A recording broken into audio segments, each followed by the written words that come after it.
जब तोते ने दिया सीता को शाप। ये कथा सीता माता के अयोध्यावास के समय की है, जब वे राजा राम के साथ सुखपूर्वक जीवन बिता रही थीं। राजमहल में एक सुंदर बगीचा था, जहां फूलों की खुशबू और पक्षियों की चहचहाहट वातावरण को मधुर बना देती थी। माता सीता प्रायः वहां जाती, पौधों को सींचती और पक्षियों को दाना डालती। उसी बगीचे में एक हरा भरा तोते का जोड़ा रहता था। नर और मादा तोता दोनों सीता जी से बड़ा स्नेह रखते थे।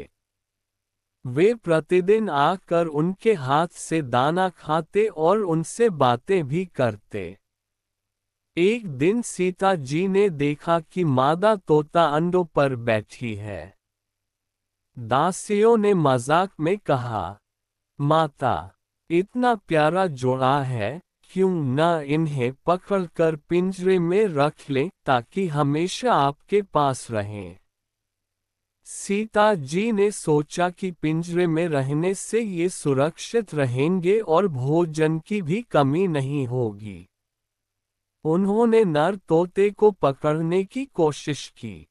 नर तोते ने घबराकर कहा, माता, हमें मत पकड़िए, हमारी मादा अंडों पर बैठी है, अगर हमें कैद कर लिया गया तो हमारे बच्चे भूख से मर जाएंगे।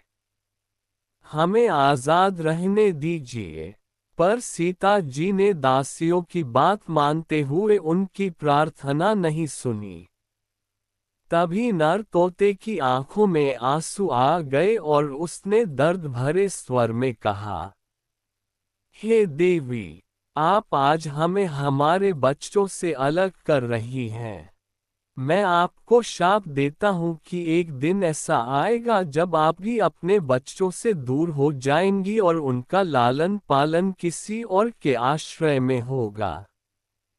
सीता जी चौंक गईं, पर उन्होंने इसे साधारण पक्षी की पीड़ा समझकर अनदेखा कर दिया।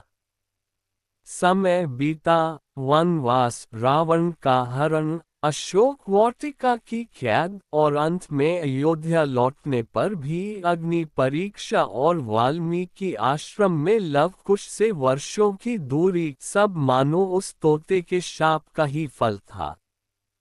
कहा जाता है, जब सीता जी वाल्मीकि आश्रम में रहीं, तो उन्होंने कई बार आकाश की ओर उड़ते तोते देखे और मन ही मन सोचा, शायद वही तोता होगा जिसने मुझे ये शाप दिया था, और आज मैं उसके दर्द को सच में समझ रही हूँ।